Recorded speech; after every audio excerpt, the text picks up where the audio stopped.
सबसे पहले बात करते हैं केंद्र सरकार की नई गाइडलाइंस की। कोरोना वायरस के कारण लागू लॉकडाउन के बाद अब देश धीरे धीरे खुल रहा है।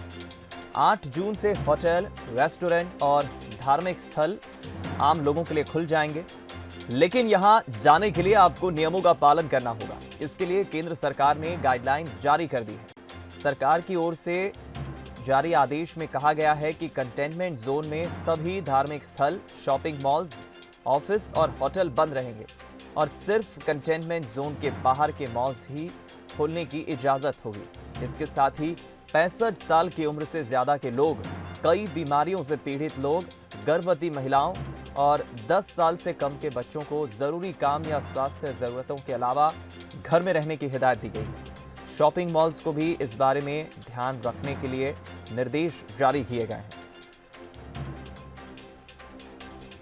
धार्मिक स्थलों के लिए जो गाइडलाइंस जारी हुई है उसके मुताबिक धार्मिक स्थलों में एक दूसरे से कम 6 फीट की दूरी रखना जरूरी होगी। धार्मिक स्थल में प्रवेश द्वार पर हाथों को सैनिटाइज करने की व्यवस्था होना चाहिए।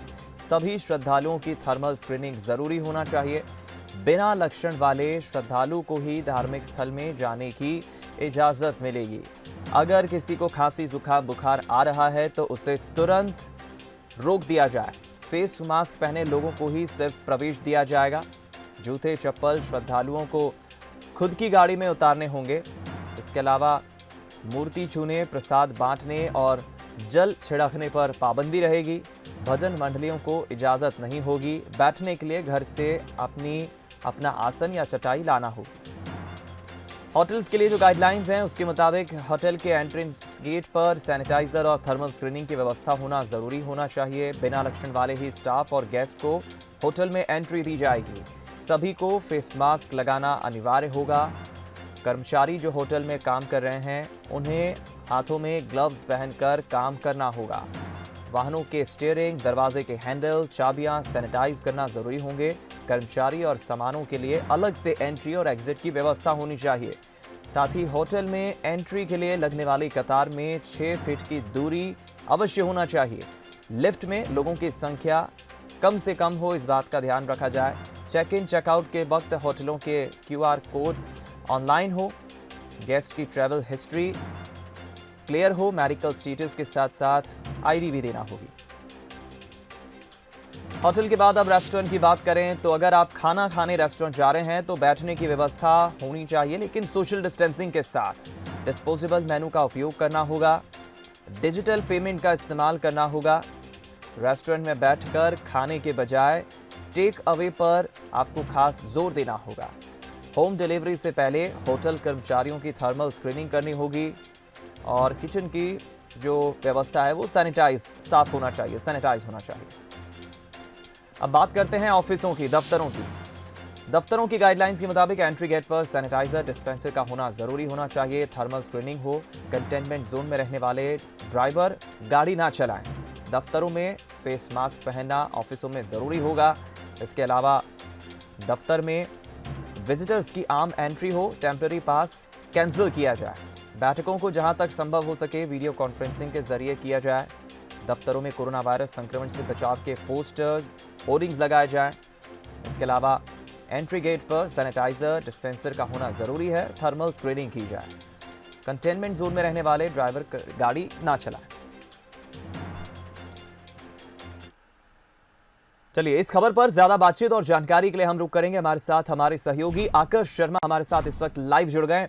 आकर्ष, अभी हमने दर्शकों को बताया गाइडलाइंस जो केंद्र सरकार ने जारी की है उसमें रेस्टोरेंट्स, होटल्स और दफ्तर भी आ गए, ऑफिस भी आ गए। यानी जिंदगी कुछ हद तक बदली नजर जरूर आएगी, लेकिन हमें भी एहतियात ध्यान में रखना होगा। दीपक, साफ तौर पर जो नियम हैं उनको अपने आम जीवन में लोगों को उतारना होगा, क्योंकि सोशल डिस्टेंसिंग का पालन करना होगा, क्योंकि कोरोना के बीच में ही अब हमको अपनी ज़िंदगी है वो जीनी होगी। इसी के चलते केंद्र सरकार ने नई गाइडलाइन जारी की है, जिसमें साफ तौर पर बताया कि 8 जून से जो है शॉपिंग मॉल, रेस्टोरेंट, होटल और इनको खोला जा सकता है। लेकिन केंद्र सरकार ने गाइडलाइन जारी कर दी है। अब आखिरी निर्णय प्रदेश सरकार का है। प्रदेश सरकार अपने प्रदेश में इन गाइडलाइनों को फॉलो करती है कि नहीं। यदि प्रदेश सरकार भी करती है, जैसे राजधानी भोपाल और इंदौर की बात की जाए तो कुछ विशेष अधिकारी यहाँ के जिला के मजिस्ट्रेट कलेक्टर को भी रहेंगे कि वो चाहें तो इन जो गाइडलाइन है, चाहे तो अपने जो जिले हैं उनमें फॉलो ना करें, क्योंकि जिस तरीके से कोरोना वायरस फैल रहा है, लेकिन इसकी आशंका बहुत कम है, क्योंकि जिस तरीके से हमने देखा है कि गतिविधियां शुरू कर दी गई हैं तमाम प्रदेश में, तो आने वाले 8 जून में राजधानी भोपाल समेत पूरे प्रदेश में शॉपिंग मॉल, रेस्टोरेंट और जो होटल हैं उनको नियमों के साथ, जिस तरीके के नियम केंद्र सरकार ने गाइडलाइन जारी की है उनके साथ खोला जा सकता है, लेकिन कंटेनमेंट इलाकों में पूरी तरीके से ये बंद रहेंगे।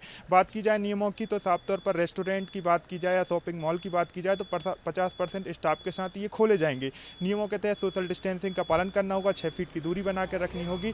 मॉल के और रेस्टोरेंट के एंट्रेंस गेट पर ही सैनिटाइजेशन किया जाएगा, थर्मल स्क्रीनिंग की जाएगी, उसके बाद ही जो स्वस्थ मरीज है उसको अंदर जाने दिया जाएगा। इसी तरीके से यदि धार्मिक स्थलों की बात की जाए तो धार्मिक स्थलों में साफ तौर पर पूरी तरीके से अब जब लोग पूजा अर्चना करने जाते थे तो अब पूरे तरीके से बदल जाएगी पूजा अर्चना, क्योंकि आप जल नहीं चढ़ा पाएंगे। आप अपने जो पैरों में जो भी चप्पल जूते पहन के गए आपको अपनी गाड़ी में उतार के जाने होंगे, 6 फीट की दूरी बना के रखनी होगी। प्रसाद बांटने से लेके हर चीज़ जो है वो बदल जाएगी। केंद्र सरकार ने जो गाइडलाइन जारी की है उसके तहत 10 वर्ष से कम उम्र के और 65 साल से अधिक उम्र के लोगों को घर में ही रहने की हिदायत दी गई है। कहीं ना कहीं दीपक साफ है कि जिस तरीके से जो गतिविधियां रुकी हुई थी, जिससे प्रदेश सरकार का जो कर है वो कम आ रहा था और खजाना खाली हो गया था, तो यही कारण है, मेन कारण है कि फिर से पटरी पर लाकर प्रदेश और केंद्र सरकार यही चाहती है कि कर बढ़ाया जाए, जिससे कोरोना काल और कोरोना काल के बीच में भी प्रदेश सरकार केंद्र का मुनाफा हो और वो ज्यादा लड़े।